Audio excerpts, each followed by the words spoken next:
Hola, che, brother, chamopana, vale, amigo cuate, soy Azabache.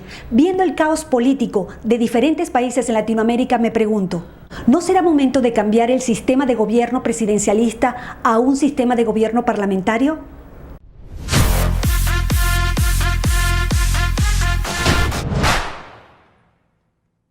En América, las crisis provocadas a propósito por el modelo bolivariano del socialismo del siglo XXI dejan en evidencia las enormes fallas de nuestra imperfecta democracia. Nos acostumbraron a confiar ciegamente en un sistema electoral y nos obligan a mantener nuestro voto secreto. En Venezuela establecen por ley el mecanismo para el escrutinio de votos. Ellos determinan qué cajas se revisarán y en caso de haber discrepancias, ellos impondrán por ley confiar en el sistema electrónico. Jugando a la democracia, en Venezuela se han llevado a cabo 25 supuestas elecciones, todas manipuladas por un sistema corrupto. ¿Tú te operarías a corazón abierto con un médico cirujano que ha cometido 25 malapraxis en el mismo sitio, con el mismo personal y nunca ha sido sancionado por ello? Sería como operarse con un carnicero y no con un cirujano. Como decía Stalin, no importa quiénes votan ni cuántos votan, lo que importa es quién cuenta los votos. En muchos casos, si no se cambia el sistema corrupto, puede sacar al tirano y al dictador, pero no a la tiranía.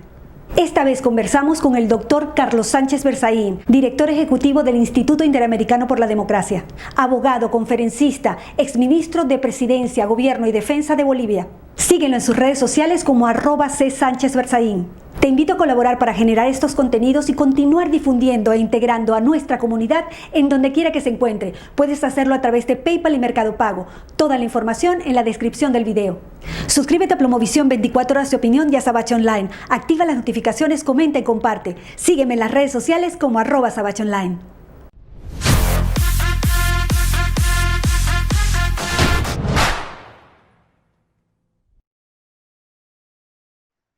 Bueno, y entramos en conexión con un invitado de lujo.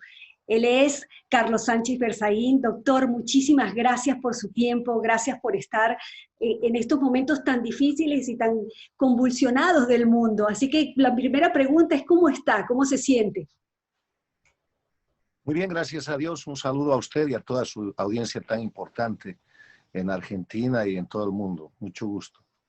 Un gusto, el gusto es mío. Créame que soy una fan y una admiradora de todo lo que lleva adelante. Mira, doctor, yo quiero preguntarle, lo primero, tengo muchas preguntas, por supuesto, de Bolivia, de Latinoamérica, del mundo entero, pero la pregunta obligada es su visión con respecto a las elecciones de Estados Unidos.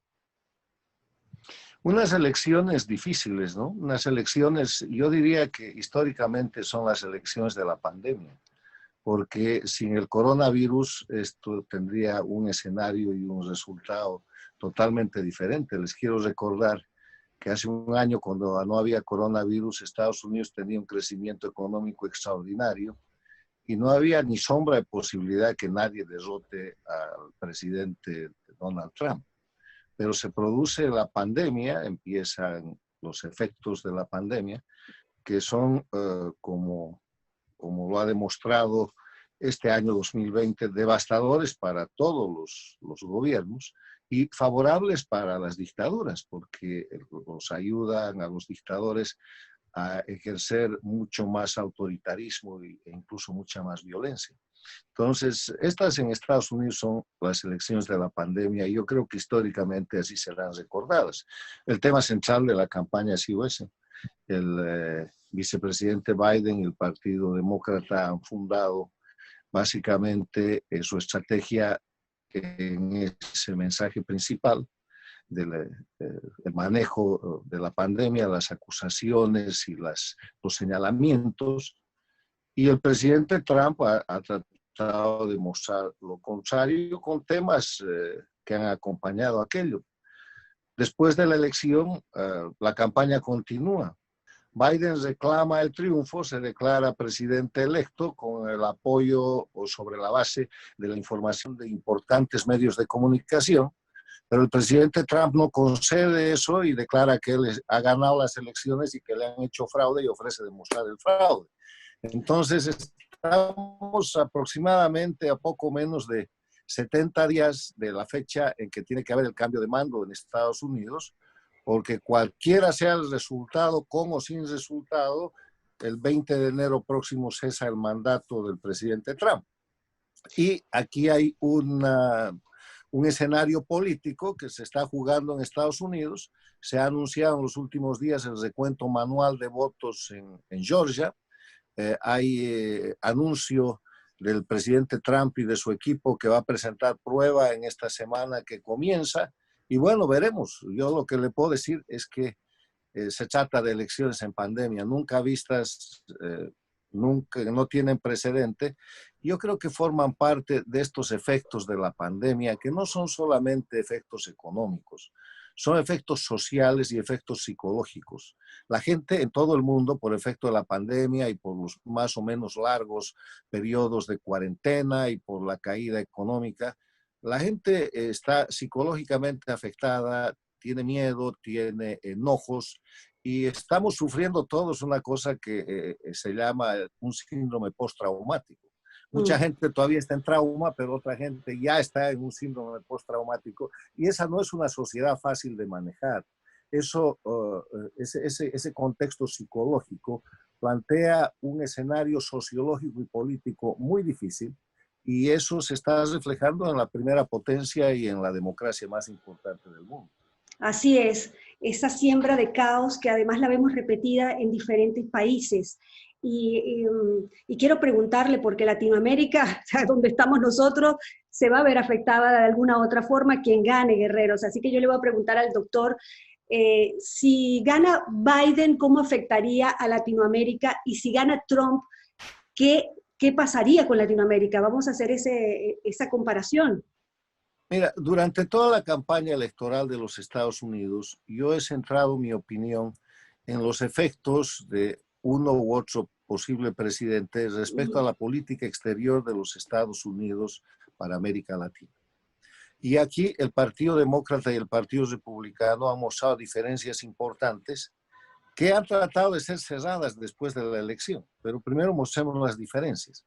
La posición del Partido Demócrata es la posición de la actitud de una política exterior de apaciguamiento y de apertura y de mayor condescendencia con las dictaduras de la región.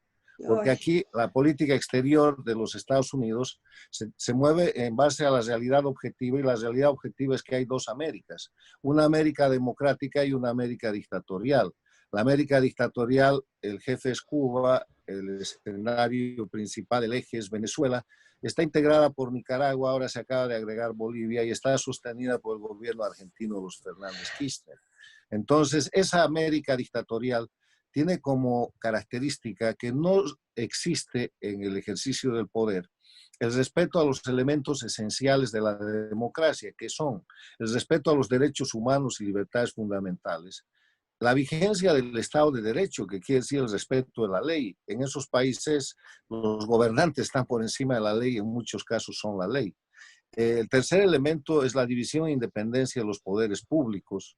En Cuba, Venezuela, Bolivia, Nicaragua no existe. Y en la Argentina, como en la época de los Kirchner, los 12 años del kirchnerismo, hay una acción política para controlar el poder judicial, que es el único poder que no controlan, el federal, y no hay elecciones libres y justas. Entonces, en ese escenario de esa América, la política exterior de los demócratas con el presidente Obama fue una política de apertura a partir de la Cumbre de las Américas del 2015 en Panamá, donde asistió él y se encontró con el dictador cubano. Después vino la apertura de relaciones internacionales bilaterales entre Estados Unidos y Cuba, y eso le dio mucho oxígeno a las dictaduras porque hizo ver que era posible que dictaduras y democracia podían coexistir. Aunque la esperanza de esa política del presidente Obama era una esperanza de que las dictaduras, por esa vía, por la vía de la apertura, puedan empezar a ir hacia la democracia, transitar a la democracia, pero no sucedió. Y no sucedió hasta que llegó al gobierno el Partido Republicano y el presidente Trump cambió en 180 grados esa política. La cambió a una política de confrontación y de presión sobre las dictaduras, precisamente en función de los principios y valores de respetar estos elementos que me he mencionado. Se puede decir que la política de Trump ha funcionado o no ha funcionado, pero esa es una diferencia que se hace muy marcada en el proceso electoral y que lleva a las elecciones a resultados como por ejemplo el de la Florida, donde obviamente el señalamiento que Trump le hace a la candidatura de Biden de ser socialista y de sostener o estar dispuesta a sostener en América Latina las dictaduras y ayudar y volverle a dar oxígeno a la dictadura de Cuba y de Venezuela que agonizan, influye en la votación y Trump gana la Florida. Pero después de que se produce la elección o en los días cercanos a la elección, hay señales de parte de la ala moderada del Partido Demócrata en sentido de que eso no pasaría. Entonces, ahora que la campaña sigue, porque hasta que no haya un reconocimiento oficial del triunfo del presidente, del vicepresidente Biden o un resultado diferente, vamos a seguir en campaña electoral y América Latina va a seguir esperando cuál de los dos partidos pone su presidente, y en el caso de que el presidente Biden sea confirmado, el vicepresidente Biden sea confirmado como presidente, entonces tendremos que mirar cuál es la política respecto a estos países que no son democráticos. Hubo un titular muy importante en una revista destacada de Estados Unidos que decía que el mayor beneficiario de un triunfo de Biden sería el gobierno de Fernández Kirchner de la Argentina. Pero eso es una manera de disimular que el mayor beneficiado es el régimen castrista de Cuba y la dictadura de Venezuela, si se mantienen los parámetros que se han presentado como disputa de campaña, que yo espero que no se mantengan, porque una cosa es la campaña electoral y otra cosa es el gobierno. Y claro, en esa dinámica se espera que el esfuerzo para cesar las dictaduras violadoras de derechos humanos y operadoras de narcoestados, Cuba, Venezuela, Nicaragua y Bolivia, sea una política de Estado consistente en los Estados Unidos. Claro, totalmente de acuerdo.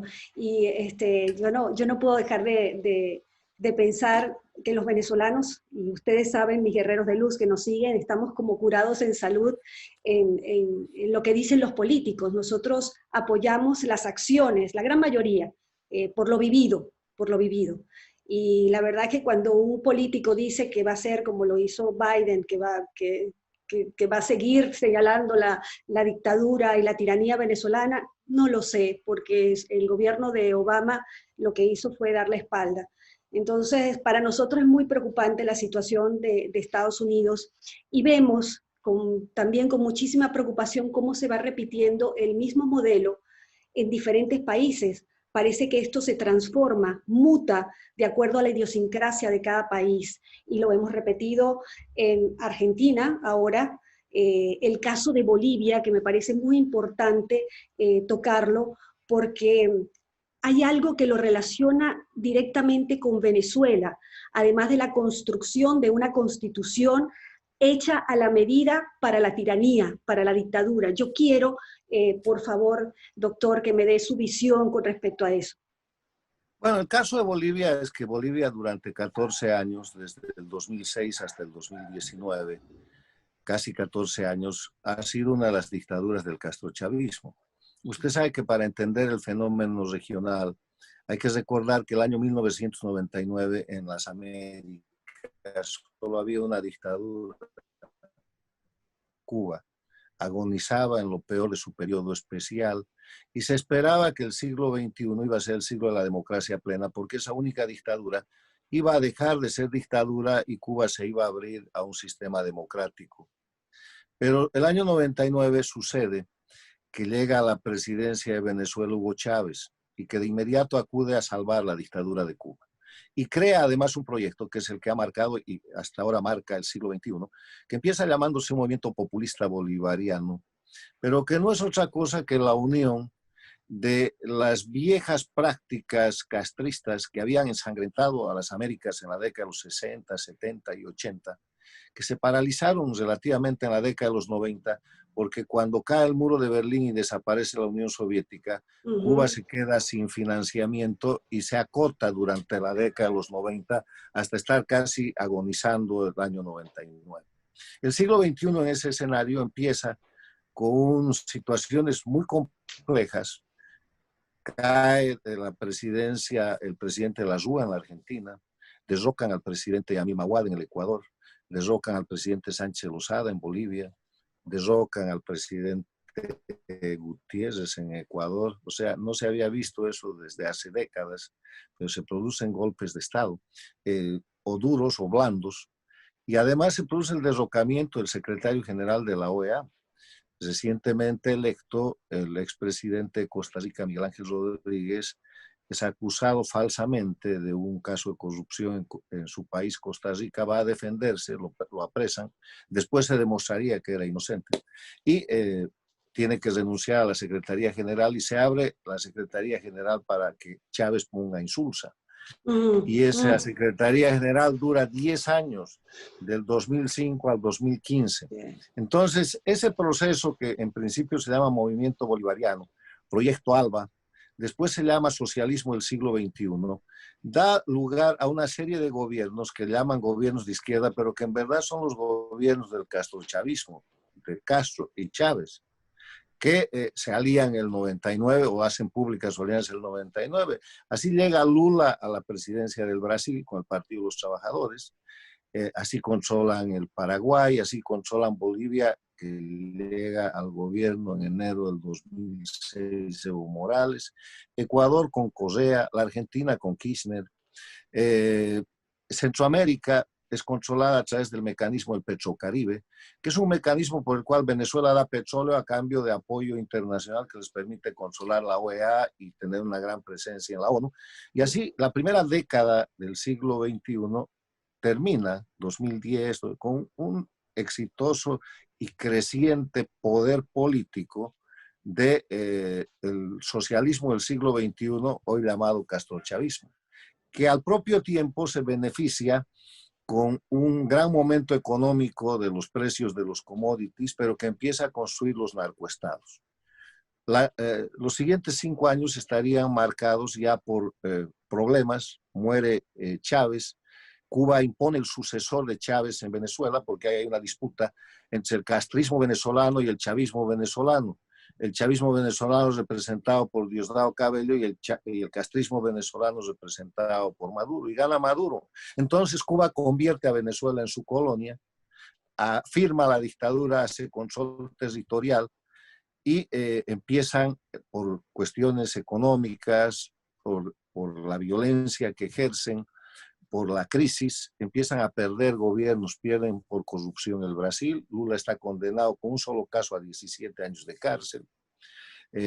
Pierden después el Paraguay, pierden el año pasado el Uruguay. En Bolivia, el año 2019, renuncia el dictador Evo Morales, que fue elegido por un periodo de 5 años sin derecho a reelección y se quedó casi 14.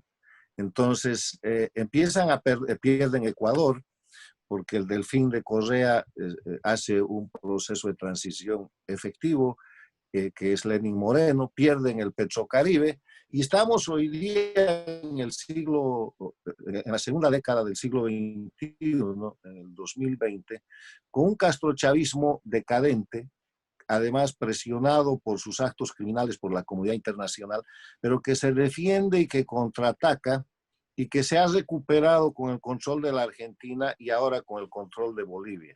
Y vamos al tema de Bolivia, porque lo de Bolivia... Pero vamos a hacer una cosa, vamos a cambiarnos de plataforma para seguir con el tema de Bolivia, y yo quiero que además le contemos a todos los guerreros de luz que nos están oyendo el tema de la Constitución, porque se pueden quitar las marionetas que son, pues se puede quitar Maduro, puede llegar Guaidó, pero hay un sistema criminal instalado, por ejemplo, en el caso de Venezuela. Yo quiero que hablemos de eso para que la comunidad internacional entienda lo importante y lo alerta que deben estar de no cambiar la Constitución, por lo menos en manos de gente unida al castrochavismo. Pero vamos a la otra plataforma, así que guerreros, sigan por favor esta excelente entrevista con este invitado de lujo que tengo hoy, de aprovechar todo su conocimiento. Así que los espero en la plataforma de @SabacheOnline. Vamos para allá.